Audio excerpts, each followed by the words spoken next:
Y nos quedan muy poquitos minutos. Qué placer contar con nuestra querida amiga María Fernanda Barreto, excelente analista internacional, gran investigadora directamente desde Caracas, Venezuela.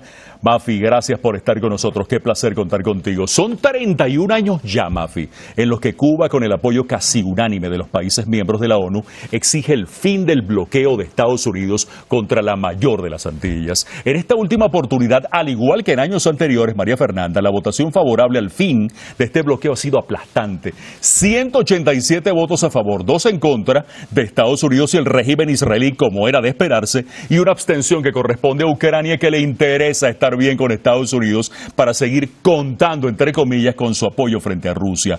La ONU, como vemos, muestra su incapacidad para hacer cumplir una decisión con este resultado tan avasallante. ¿Qué puede pasar, María Fernanda, y qué debe pasar en el caso de Cuba, viendo que pasan los años y en el seno de Naciones Unidas pasa lo mismo todos los años? María Fernanda, bienvenida. Hola Carlos, siempre un gusto saludarte, aunque siempre me saludes diciéndome que me quedan pocos minutos.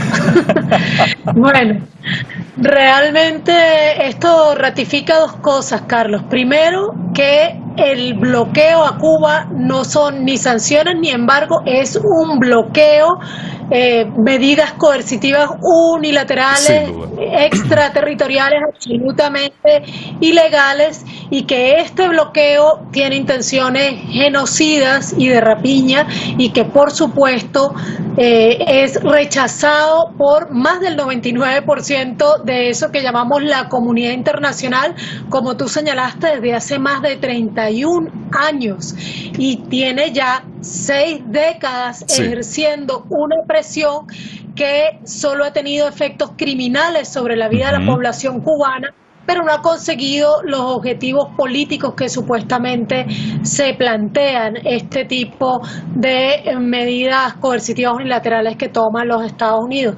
Pero entonces también nos demuestra, por otro lado, que hay una comunidad internacional que sabe que estas medidas coercitivas unilaterales, este bloqueo contra Cuba, es brutal, es genocida, es ilegal, es ilegítimo, y aunque se atreve a declarar que que esa es la naturaleza de este bloqueo, no se atreve realmente a desafiarlo. Así que aquí nos cuestiona a la naturaleza de la Organización de las Naciones Unidas, a esta comunidad internacional que, aunque se atreve a declarar, no se atreve a desafiar a la nación que representa a este imperio capitalista que es los Estados Unidos. Así que lo que nos pone en evidencia esto, junto a lo que hemos visto en estos días con el genocidio que está cometiendo en Israel en Palestina, es que hay una grave crisis del sistema internacional, hay una grave crisis de una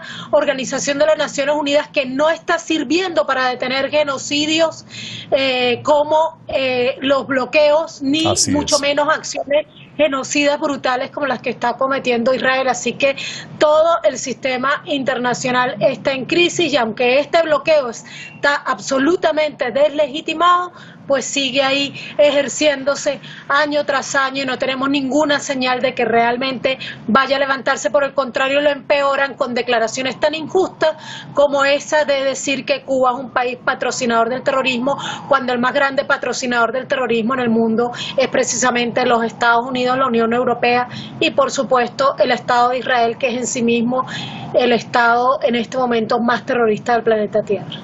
Mafi, nos queda un minutito. Con el surgimiento de nuevas alternativas, como el caso de los BRICS, grupo al que Irán va a ingresar el primer día de 2024, además de otras alternativas anti-Estados Unidos, ¿hasta qué punto, según tu opinión, Cuba podría beneficiarse de estos cambios en los que Estados Unidos está perdiendo hegemonía para evadir de alguna manera y en alguna proporción los durísimos efectos de este bloqueo estadounidense que, como bien vemos, no piensa acabarse por el corto plazo, ni en el mediano plazo tampoco? Cuéntanos, un minutito que nos queda.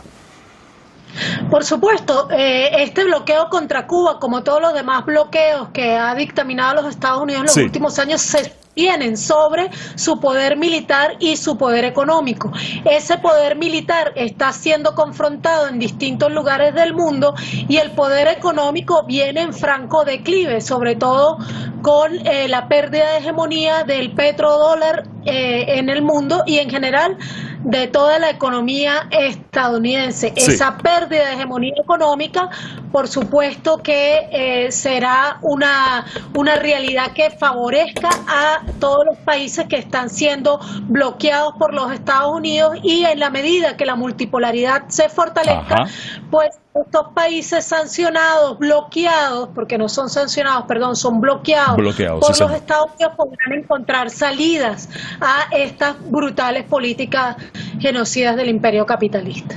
María Fernanda, gracias por estar con nosotros. Qué bueno haber contado contigo y que nos hayas podido poner realmente en la línea recta con referencia a este tema realmente tan pero tan polémico y tan pero tan injusto para ese pueblo cubano tan luchador y tan merecedor de su libertad.